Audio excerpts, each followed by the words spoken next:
Welcome to the Yoking and Joking podcast. Brought to you by Bulletproof Athletics. My name is Filippo Fort. And this is Felix Lopez. Oh, am I going with Felix or am I going with Don Lopez? I don't know. Whatever you want. Whatever I want, I guess. Okay, either way. Today we're going to talk about Bulletproof Athletics. It's the company of mine that I have. And we train a lot of people. Bulletproof is in the name for the reason of the idea that you can train in a way that will create symmetry and stabilization of the joints to create bulletproof joints and really make an amazing athlete. And I think there's something that a lot of trainees don't particularly do. And I actually put a little more emphasis than some. And some might think that, it's incorrect or whatever, but I think exercise selection plays a little more role than some people might believe, in my opinion. The reason I say this is why I've created Bulletproof in the past was the idea was I was training athletes, so it's called Bulletproof Athletics. Now, do you have to be an athlete to become bulletproof? No, but I train in an athletic manner, meaning what I used to do with my athletes is I would create structural balance within, the person's body so that when a joint goes from A to B, what actually is happening is there's, a direct force of pressure, right? There's not an A, C, B or some sort of, lack of mechanics, you could say. So, if you want to strike the ground with your foot, you don't want your knee to dive in or out or your hip to rotate in a certain, whatever. That's to make it more complicated. But the purpose of Bulletproof is to make all of that complication simplified. How to become an absolute amazing athlete as simple as possible. And so, Bulletproof is constantly improving in that way, and we're actually getting more and more simplified in a way that's going to help you become more of an athlete, more able outside the gym. So a lot of the training we do in the gym is not to be the strongest guy in the gym. You can be sometimes with our training style for sure. And it's not like we don't know a thing or two about that. But we really focus and what we love is to be better outside the gym as well. So we love strength, power, speed. We love it all. So that's kind of what we do here at Bulletproof. So what would you say makes the Bulletproof system unique compared to other programs? It's, again, the exercise selection. So when we see someone, we check their imbalances out, and the exercise selections are exact for that. Okay. There are other people that do this. And I think this is the correct way of training, especially for an athlete, like absolutely for an athlete. A power lifter might get away with a little bit more just like repetition and just like nailing down a squat over and over. But at the end of the day, sometimes you can get a little stale with the gains of a squat. Let's say I'm trying to run fastest 100-meter possible. And then if you let squatting get out of the way of your training and sprinting, it's going to be a problem. Now, for someone like you and I, we're a little bit like in-betweeners. We love to be strong, but also fast. So we're like, they kind of both play like a more 50-50 role. Mm-hmm. Not necessarily exactly that amount, but they do play a little bit more than if we were 100-meter track sprinters.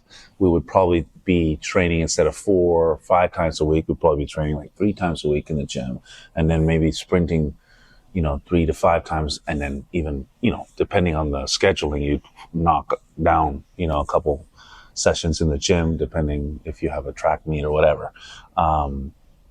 So yeah, that's so really what the Bulletproof system has unique is the individualized training based on the individual needs. Yeah, which is different. So a lot of people, I have a lot of success. Like I gotta admit, I'm not trying to toot my own horn here, but the success I have with the people that come in my gym that have problems, I've gotten to the point where I realize a lot of people are just, that's my main clientele, is people that come to my gym because like, hey, I hurting here, I'm hurting there, or this is bothering me. So I found exercises that I'm super good these days, because I've been doing it for 10 years now, at just exercise selection for handling that particular problem. Like, whatever, if the guy has a certain pain in a certain location, let's say in the knee, and then I go, and then I do my assessment that we know, and my exercise selection for the assessment that I find, it's like, I nail it. Now, any good trainer knows that when they're making a program, things don't always go according to plan. So you're going to have to be like, all right, this guy has a problem. Cool. So I gave this program, look, it fixed these parts. Something else came out. So you write a program in sand for the purpose of, creating, mending to the person. I mean, I could make one program for as many people as possible and, hope that it works, but we know it's not going to work for everyone, because that's how life works, and that's how everybody's a little. That's how the human body's made. We're different. We have different needs, different goals. That's right. Some people will develop a crazy large calf and someone won't, or a tight calf or flexible calf, and some won't. And it could be natural. Or if somebody touches a muscle, it just grows. Like if somebody wants the lower quad muscle, the vastus medialis, there are some people that could do a half squat and it just grows, and they don't need the stability of that. I mean, maybe it's a small percentage, but I've seen that. So it's like you focus less on, that need, right? And then maybe I'm more in the hips. It depends on the person. Again, I know I'm more hip dominant naturally. I have tried to force myself into more of a quad dominant thing. And even that in my training has created a problem where like I went beyond what was natural to me. So at a while back, I realized I had to back off from too much quad, because then it's just like, all right, now I'm not using my hips, which is like my powerhouse. So I think when my mentor, Charles Poliquin, told me one time, and it makes more sense now, like going through all the training that I've done with myself and others, is work on your strengths.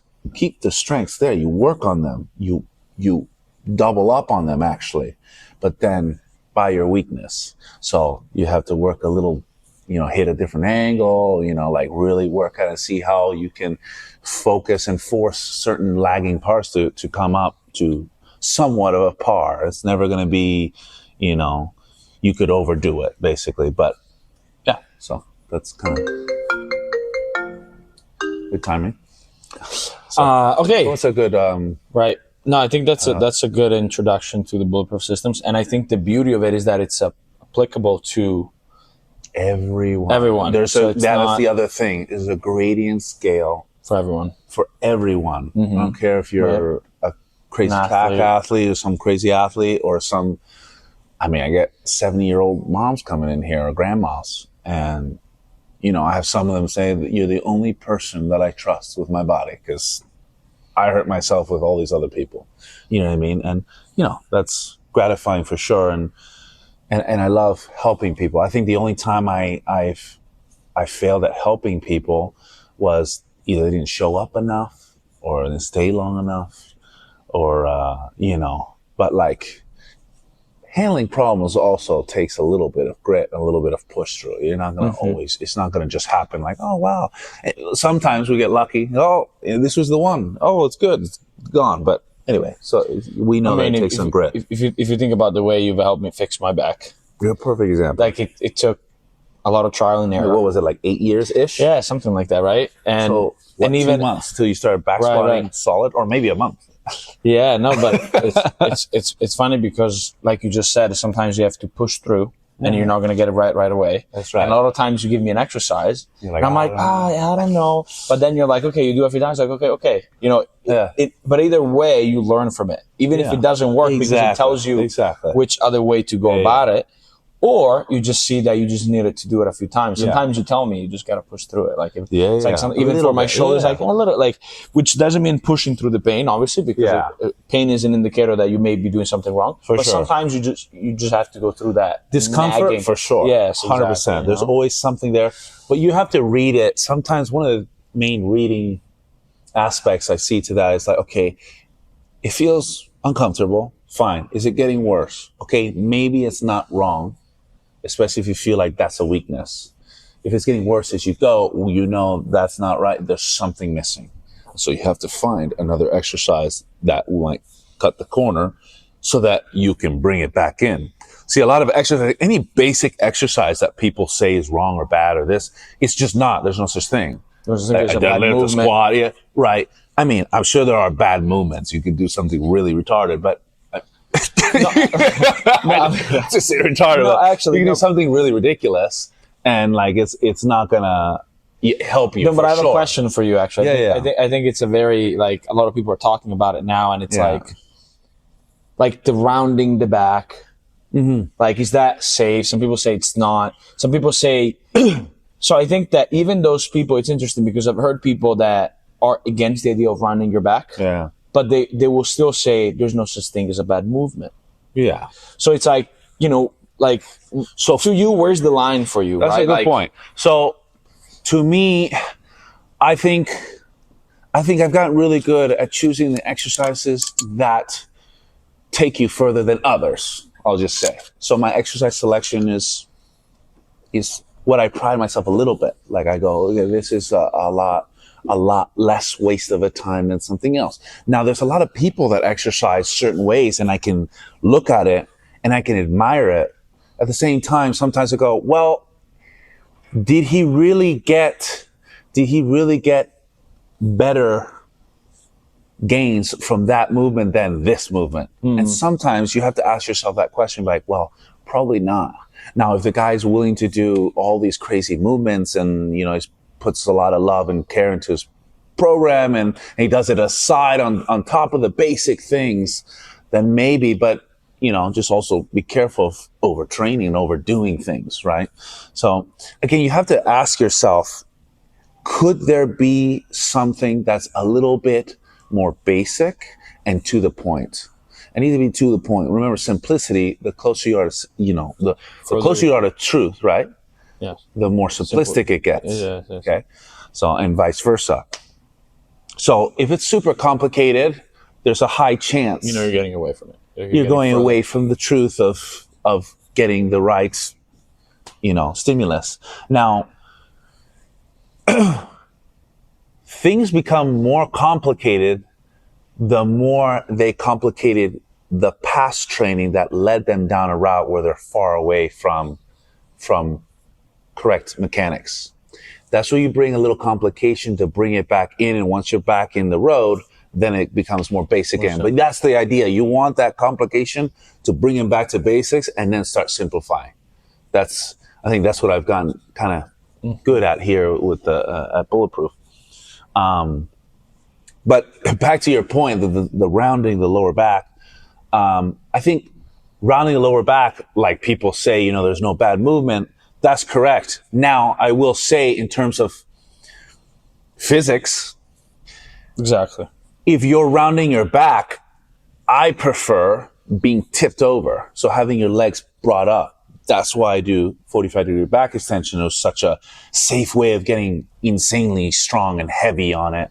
Because to me, with physics, if you bring physics into just because it looks scary doesn't mean it is. If you bring physics, you realize as you're rounding over, the gravity is pulling you apart, but in a way that's, vertical with your own spine in a way.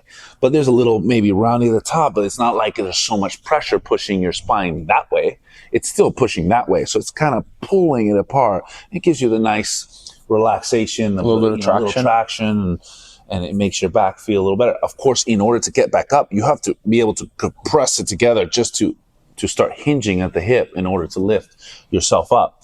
Now, people like doing things like Jefferson curl or standing pike, whatever you want to call it. I particularly don't like it. It's just not for me. Do I think it's a bad movement? No, but it doesn't get you, like you say sometimes, like there are better exercises to get to. Yeah. Like, I feel that's not it necessarily. In my opinion, again, the back extension. Now, if you're really flexible dude in general, you see what I'm saying? If you're naturally super flexible, maybe that's a nice thing. You can, of course, work to it. And if you want to be flexible or specific, if your sport requires you to be super flexible, like maybe something like, what is it? Is it skeleton? That they run with their hand down? Yeah, like, maybe that's a good movement. You know what I mean? But see, that's the other thing, is that exercise selection for sport or for a specific thing might be worth it. I know I probably would use something like that if I was part of that sport. You see what I'm saying?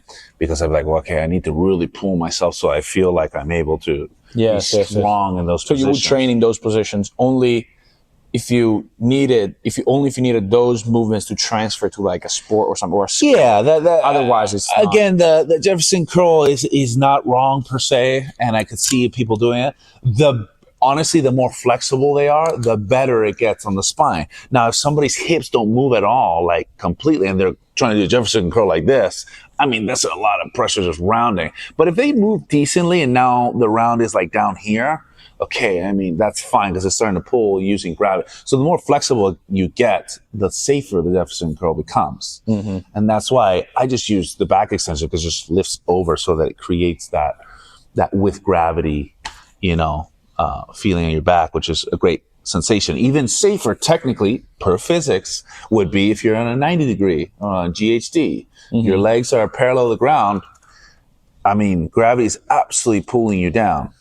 So you just need strong enough compression of your muscles on your spine in order to come up. The shear force is at the top, but not in a dangerous way, because gravity's pushing evenly on your entire body. So anyway, that's what people I realize don't recognize. So the angle at which the spine receives the outside force obviously matters, like we said. So the further you bring your feet under your body or even forward, the more dangerous in terms of shear force, in terms of physics. In terms of physics. So if I sit on the ground, my hip and feet, and I just round over like a good morning, but with my straight feet, going heavy might be dangerous. Again, you could probably do it, and I have even done that before, like just like a pancake good morning, right? Where you just lay your feet out and you just round over. You go lighter and you just use it to get kind of. It's the most sheer force. Now that you bring up the pancake good morning, I remember we used to do that a few times, even back in that very small gym by the pool. Right? But that actually happened. Because I remember, so now they were like kind of talking about, movement, shear force, angle, whatever, mobility, flexibility. I don't know if you remember, but a few days before that, I hurt my back trying a seated good morning. That's right, yeah. But a few days later, I could do a pancake good morning. Kind of like still my the barbell on my shoulder and round, no pain. But I wasn't seated, I was in a pancake position. So how do you think, because like I wouldn't feel the pain or get hurt as much by being in a pancake versus being seated.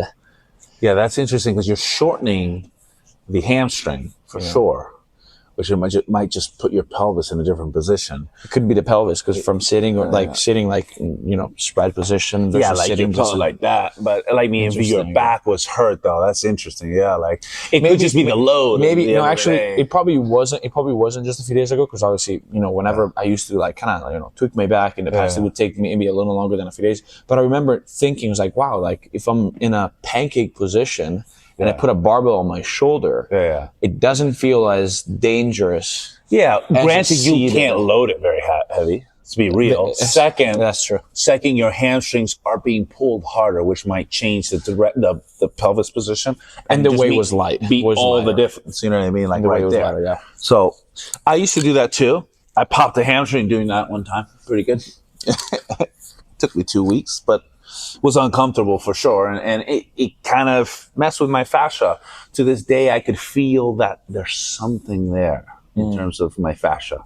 Like, you know what I mean? So it's not straight through. It's bunched up a little weird. So that's why I have done, the gua sha, or the fascial abrasion technique on it. And it definitely made it so I was. But, when I pushed through my flexibility, I had to get through that a little bit.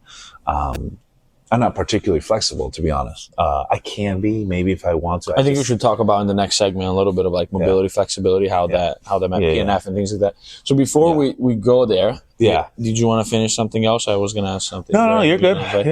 No, I was going to say, to finish the there's no such thing as bad movement, but physics, anatomy and things like that. There are positions that put your spine at a bigger risk. Bigger risk, for sure.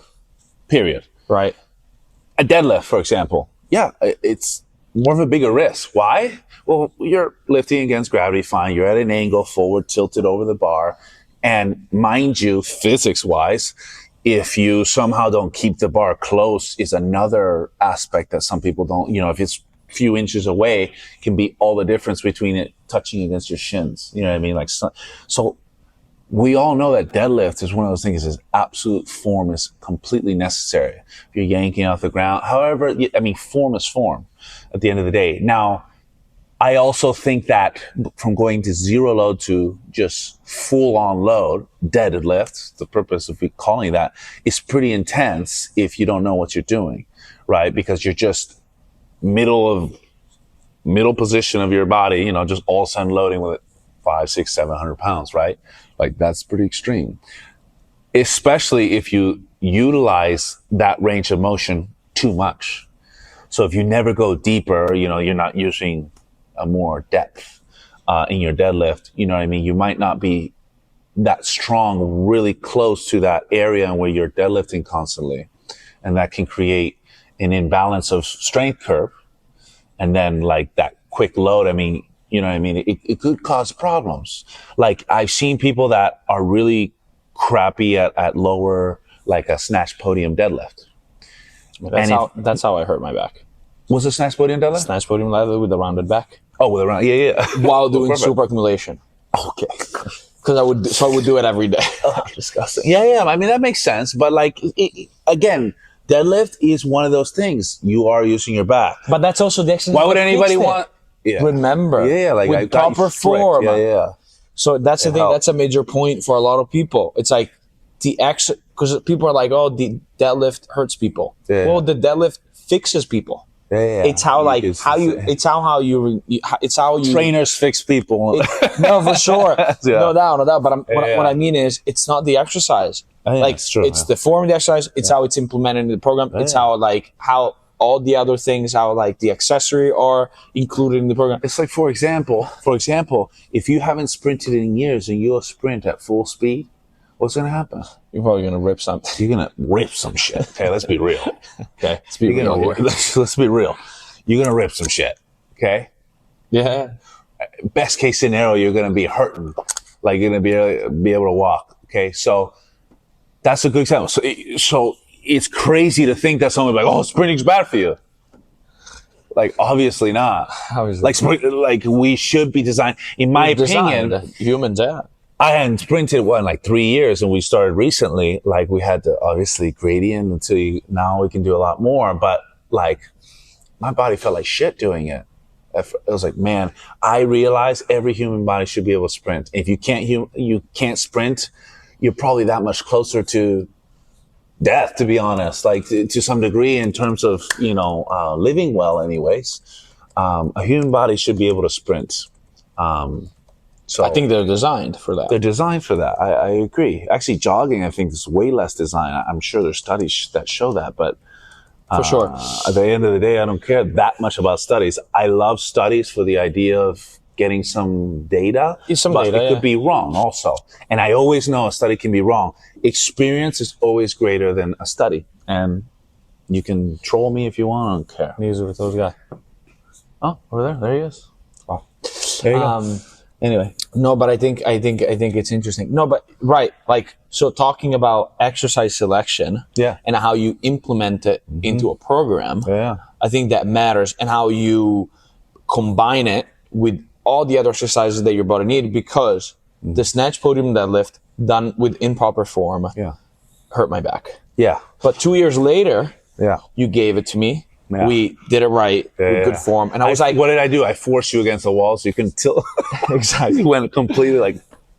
But But back then, guess what it did? It actually made me feel better. Yeah. It put me in a better. It helped me recover. It helped me strengthen my back. But we still didn't figure out that at the end of the day, your anterior portion of guess the what? trunk That exercise at the beginning was good because it was making my erector stronger, Correct. which at first was what I needed because I hurt myself rounding. Correct. But then I created another imbalance by doing too much of and then he's like, oh, this is the way. It just overextends it. pelvic tilt. This is perfect. And this goes back to the exercise selection. For me too. Pelvic tilt. Fix it at first, and then it started being a problem. Yeah. So this goes back to exercise selection. Yeah. And the individual and what it needs and evolving and changing, right? Because we're different. We have different imbalances. Yeah. You know, we constantly need to update, right? For sure. Yeah. You can't just stick with one program and think, it's going to take me all the way. No. There's no way. No, just not. Even my program design for my people, I have like a main battery style program, like a templated style program. And newbies always go through that a few times. But eventually, you know, like if you want to get a next level, you got to change the program up. You got to make it a little different. You know what I mean? For sure. Can't do the same thing forever. I think you said something very important there. Yeah. There was something about, changing the program, the importance of, changing what you're doing. Yeah. Well, Paul used to say this. Yeah. If you do too much of something, I think he said something about... He says, the best program is always the program you're not doing. There you go. Of course. Like what he means by that is that like if you're starting to love a program and stick with a program, you've probably time to start changing. You know what I mean? Because I remember reading something, and he was like, something along those lines. Obviously that's great. The best program is the one you're not doing. Yeah. But also the other one is like, it's something about like hurting yourself. Like the fastest way to hurt yourself if you overdo the same exercises. So that would be like also like Louis Simmons style, right? If you're doing the same thing over and over, which makes sense, which is a big because you're creating imbalances. Yeah, like for me, I can do an exercise like heavy, depending on how many times a week. If it's like crazy, like something like small off or something, I can do like 4 times a week for like 3 weeks. If it's like more spread out, like twice a week, I could do it for like 6 weeks. And then it starts creeping a problem, like tightness and aches. And you're like, all right, now I got to pull out and like really stay away from that movement for a little while, because you're just creating like this, like, it's almost like imagine, like water going through, something like clay or something. It just keeps drilling out a certain way. And now you're trying to, look at this. Like the water going through the clay, and now all of a sudden you want something to go in a different direction, it's going to have trouble doing that. But in this case, it creates pain. So unless you do something so crazy where like that's all you do and you just don't change it up, like a Bulgarian, whatever they used to do, the squatting every day kind of thing. The Bulgarian system you're talking about. Yeah. But those guys were crippled with injuries. Most of them were. Most of them wouldn't make it, but those percent would make it. Well, you would make freaks. Obviously, you would find freaks. If you take thousands, you make freaks. Exactly. Absolutely. But that's, wasn't that the story how the conjugate was invented? Because we're like, okay, now this probably. I forget, but that's what I heard from either would make sense. Either Louis or Matt Winning talking about how he found out through Louis that the Bulgarian system, yes, was creating freaks, but it was also hurting a lot of people, destroying people. And it was like and it was tough to like keep athletes around. Like squatting every day, like it is possible. A body can do it for sure. Like I know I did it one time for like a month or a month and a half or something, and I got stronger for sure. But it made you bad at everything else but squatting. And as an athlete, that's terrible. Or as someone that needs it directs your fascia in a certain pattern, right? And then now your fascia is like, that's what I do. And let's see, do squatting every day for 6 months and then try going sprint. See what happens. No, good dude. Yeah. Not good dog. Not the right thing. Yeah. So, anyway, you get what I'm saying. But, I think that's pretty good. Yeah. That's how long have we been? I think it's like 30 minutes. Yeah. So it's fine. So today, we just went over some basics, and that's really what we love to do. I think it's a good introduction. This is our first one right now, and we're gonna get better and more yoking and more joking, and then eventually it'll get. This is Abby. Abby, my wife. She's really the main bulletproofer. She's the one that puts it together. Absolutely. So anyway, all right. Well, sounds good. That was perfect. Great. We'll see you guys in the next episode. Yep. All right. Cheers.